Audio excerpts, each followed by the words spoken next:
Hi, this is Apostle Hi, Rosalind this is Solomon Apostle Rosalind again, Rosalind Solomon Solomon's again. YouTube This channel. is Rosalind If you want to Solomon's see all my YouTube links channel. or You can donate or find all sow my or links and tithe, all my under receive my by videos, bills or music, on my what PAL have you. page on Look under here. my Previous um, videos for and links and you in can see my all my landing links. page on here and click um, the about page and I you'll see some of my links. hold I on. I just think I wanted to just come messed on up. here because, I just feel, maybe if I say this, you guys will start praying. There's a lot of people in the world right now that's hungry and starving. They're on the streets because they've been evicted from their houses or apartments. They've been foreclosed on. They lost their jobs. They have to stand in food bank lines. And even the food banks are having a hard time, getting food because the very people who was donating to them are the very people, who are having these problems.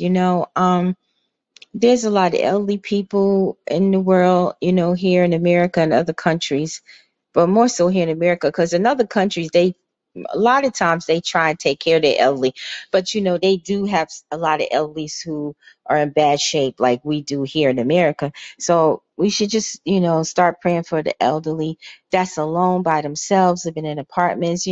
When I used to do like volunteer work and stuff back in the day when I was much younger, I used to find out that a lot of elderly people were eating dog food, wet dog food, or wet cat food, because they would run out of money to not be able to buy food, right? And then in the nursing homes, a lot of times they get mistreated. So pray for them. You got a lot of people who are disabled.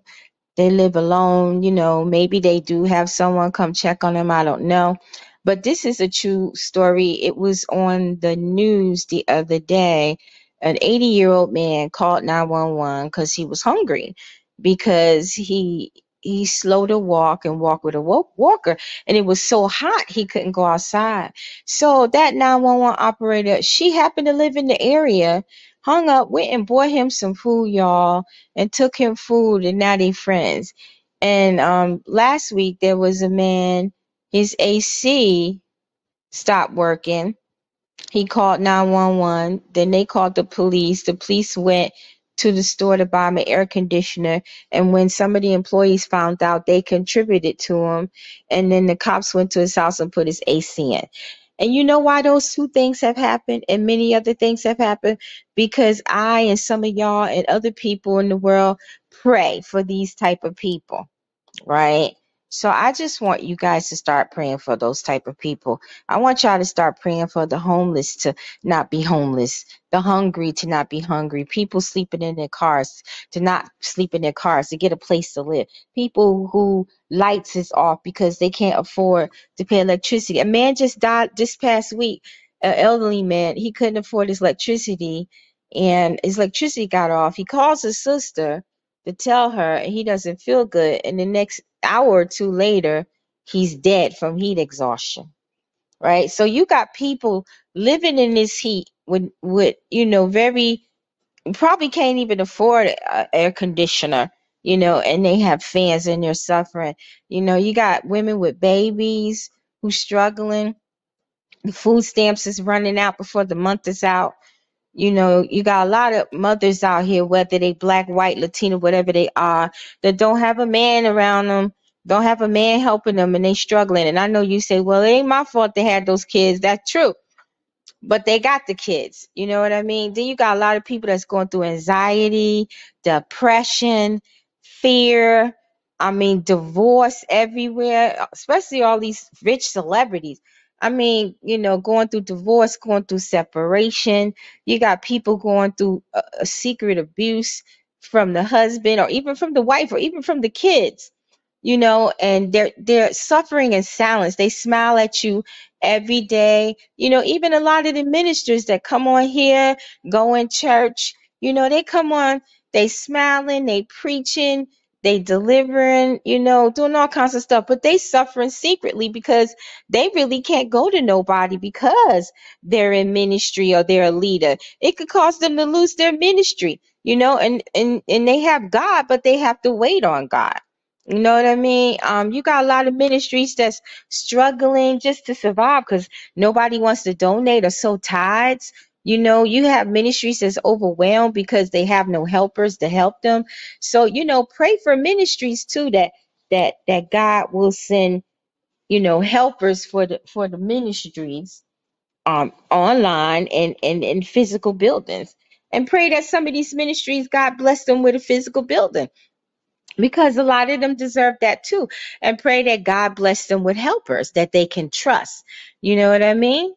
You have ministries, they have YouTube channels, Facebook, what have you, and they barely got 10 or 20 subscribers. They barely 1 or 2 people listen to them when they come on live, but they still faithful and they come on anyway. Pray that God build their ministries upon his kingdom if that's his will to do.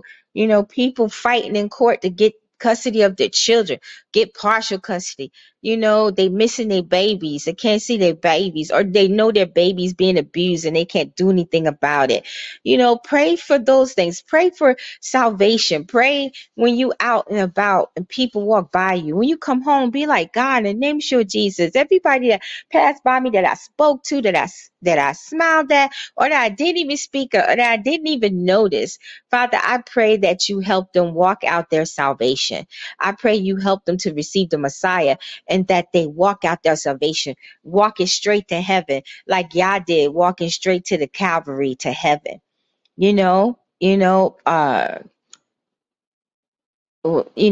Just guys, just pray for any and everything that the Holy Spirit leads you to pray for, because we got a lot of people suffering in the world.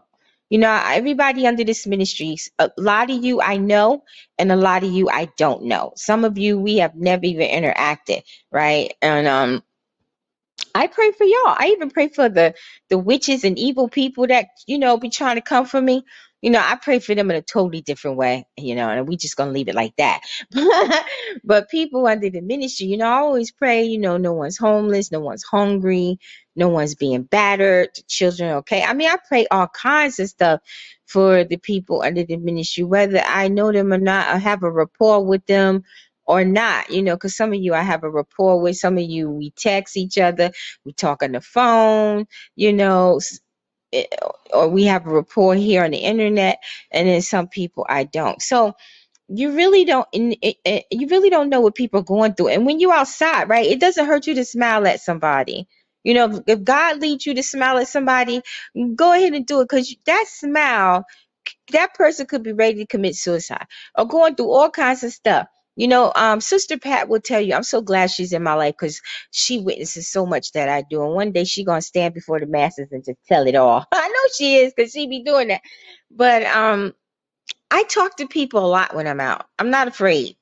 I talk to people a lot when I'm out, and I get people laughing. I get them crying.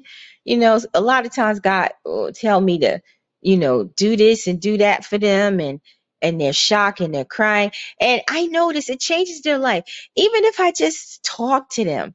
You know, and I'm a very diverse person. I traveled a lot when my husband was alive, because he was in the military. And after that, me and my children traveled a lot. And when my kids got grown, I traveled a lot. I just don't speak about a lot of places I've been to, but I've been abroad, I've been there, I've been here, right? So, you know, a lot of times when I talk to people and they're from foreign lands, I can usually tell where they're from, or I ask them where they're from, and I know about their culture, you know. And then a lot of cultures I know about because I like to read books on different cultures, right? And that's very good to do, because when you run into people and they're not from where you're from. You know, I ran into a lady that was from Ghana about 2 weeks ago. We stood about 10 minutes in the supermarket, Pat, just waiting. You know, we talking about Ghana. We talk about Africa. And she was like, you are very versed in my country. And I said, well, you know, that's the motherland. That's where, you know, the brown and Nubian people are from. She goes, you know about the Nubian tribes? I'm like, yeah, girl. You know, she was so happy. You know, so you never know what a person is going through. Just talking to them or smiling at them or giving them a gesture, you know, and like, I know, you know, the white people, you know, been going bananas with us Nubians, brown people, and we've been going bananas with them, but they've been going bananas a little more. You know, I know about these Karen and Kens and all of this stuff, right? But, you know, I've been here about 3 years and some change, and all you run into is white folks. And I really haven't had an incident but one time down here, and he apologized to me. right? But you got some of the nicest Caucasian people here in Georgia, and even where I'm from. I've never experienced any type of racism in New Jersey. When I went to Virginia to go to school, I had it. That was my first time ever experiencing it. And then one time here, and I believe, what state was that? I forget. Was it Cali? Because I lived in Cali for about 6 months. I got up out of there after they had that big earthquake. I said, see ya! We was on the Greyhound smoking 3 days to come back to Jersey. I ain't never looked back. I ain't been back to Cali since. I mean, I might go back if God send me out there to preach. I don't know, but yeah. But anyway, but down here in Georgia, I think I had like one run-in when I first came here, and this man apologized because I educated this, but I slam dunked him in education, right? But down here, I find these Georgian Caucasians are some of the sweetest, nicest people you ever want to meet because they smile at me first. I'm telling you, when I go out, they will smile at me, gesture at me, especially the white men, young and old. You know, and I'll be talking to them, and they know that the brown people are the true uh Israels. They know this stuff. You'd be surprised what a lot of these Caucasian people down here in Georgia know. They know more than the people, the brown people themselves.